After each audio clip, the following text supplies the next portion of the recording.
Hello friends, मैं हूं सैफ रहमान और आप देख रहे हैं एसटेक04। फ्रेंड्स, आज की इस वीडियो में मैं आपको वीएस कोड की 5 ऐसी एक्सटेंशन के बारे में बताने वाला हूं जो आपके लिए बहुत ही ज़्यादा हेल्पफुल हो सकती हैं। तो चलिए गाइस शुरू करते हैं। सबसे पहली एक्सटेंशन जो आती है वो है इनलाइन फोल्ड। इनलाइन फोल्ड के ज़रिए हम वीएस कोड में HTML की क्लासेस को हाइड कर सकते हैं। उसकी जगह आपको 3 डॉट्स दिखाई देंगे। अगर हम इन पर क्लिक करते हैं तो हमें एक्चुअल क्लास दिखाई देती है। इस एक्सटेंशन की मदद से हमें HTML के बाकी कोड को रीड करना आसान हो जाता है। इसके बाद नेक्स्ट एक्सटेंशन आती है कोड स्नैप। कोड स्नैप की मदद से हम VS कोड में कोड का ब्यूटीफुल और हाई क्वालिटी में स्क्रीनशॉट ले सकते हैं। आपने कोड को सिलेक्ट करना है, राइट क्लिक करना है और यहाँ पर आपको ऑप्शन दिखाई देगा कोड स्नैप का। आपने इस पर क्लिक करना है, राइट में टैब ओपन होगी जिसमें आपको कोड का ब्यूटीफुल स्क्रीनशॉट दिखाई देगा। आप इसका बैकग्राउंड चेंज कर सकते हैं, बॉक्स शेडो चेंज कर सकते हैं और पैडिंग भी चेंज कर सकते हैं। जस्ट आपने सेटिंग में जाना है। सेटिंग में जाने के बाद यहाँ पर आपने टाइप करना है कोड स्नैप। नीचे आपको तमाम कोड स्नैप की सेटिंग्स दिखाई देंगी। आप इसका बैकग्राउंड चेंज कर सकते हैं, इसका बैकग्राउंड ट्रांसपेरेंट रख सकते हैं।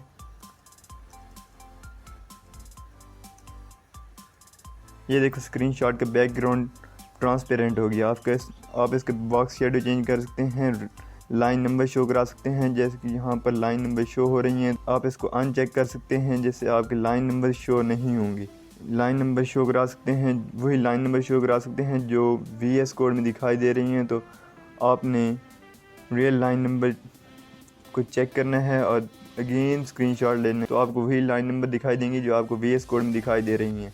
मैं इस पूरे कोड को सिलेक्ट कर लेता हूँ। यहाँ से आप इसको रीसाइज भी कर सकते हैं जितना बड़ा आप स्क्रीनशॉट लेना चाहते हैं। मैं इसको रीसाइज कर देता हूँ। यहाँ पर कैप्चर के बटन पर क्लिक करना है, सेव करने को कहेगा, आपने सेव करना है। आप देख सकते हैं कि इस क्वालिटी में कोई कमी नहीं आई, फुल क्वालिटी में। अगर हम वैसे स्क्रीनशॉट लेते हैं तो उसकी क्वालिटी ख़राब हो जाती है। इसके बाद नेक्स्ट एक्सटेंशन आती है CSS Peek। इसकी मदद से आप HTML की क्लास की तमाम CSS डेफिनेशन देख सकते हैं। कंट्रोल प्रेस करके क्लास पर राइट क्लिक करना है। यहाँ पर आपको तमाम CSS की डेफिनेशन दिखाई देंगी जो आपने इस क्लास पे अप्लाई कर रखी हैं। आप यहाँ से इनको मॉडिफाई कर सकते हैं, ऐड कर सकते हैं और डिलीट कर सकते हैं। आप किसी एक पार्टिकुलर पे क्लिक करके उस पार्टिकुलर डेफिनेशन पे जा सकते हैं। इसके बाद नेक्स्ट एक्सटेंशन आती है पावर मोड। टाइपिंग के दौरान फ्लेम या पार्टिकल इसी एक्सटेंशन की वजह से शो होते हैं। तो इसको इनेबल करने के लिए आपने यहाँ से इसको इनेबल कर लेना है। फिर आपने सेटिंग में जाना है।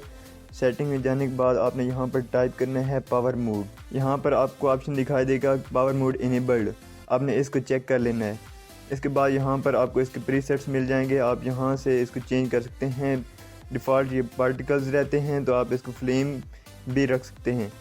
यहाँ पर मैं पार्टिकल्स लगा देता हूँ और अब ये देख पार्टिकल्स शो होने लग गए हैं। आप इसकी और भी सेटिंग्स चेंज कर सकते हैं। हो सकता है इसको इनेबल करने के बाद आप जब टाइपिंग करें तो आपको कोड शेक करने लग जाए, तो आपने इस ऑप्शन को अनचेक कर देना है। इसके बाद इसकी बहुत सारी और भी सेटिंग्स हैं, आप इनको चेंज कर सकते हैं। लास्ट पे एक्सटेंशन आती है गूगल फॉन्ट्स। इस एक्सटेंशन की मदद से हम HTML और CSS की फ़ाइल में गूगल फॉन्ट्स का लिंक इंसर्ट कर सकते हैं।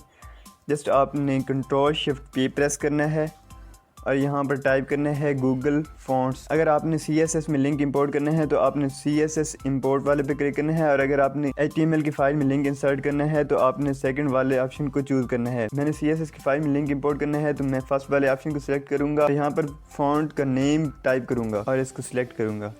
जैसे ही मैंने इसको सिलेक्ट किया, लिंक इंपोर्ट हो गया। अगर आपने HTML में लिंक इंसर्ट करना है तो आपने Ctrl+Shift+V प्रेस करना है और टाइप करना है गूगल फॉन्ट्स और सेकंड वाले ऑप्शन को सिलेक्ट करना है Google fonts link insert link और यहाँ पर आपने गूगल फॉन्ट का नेम टाइप करना है ओपन। आप देख सकते हैं कि लिंक इंसर्ट हो चुका है। आज की वीडियो के लिए बस इतना ही। मिलते हैं नेक्स्ट वीडियो में, तब तक के लिए गुड बाय।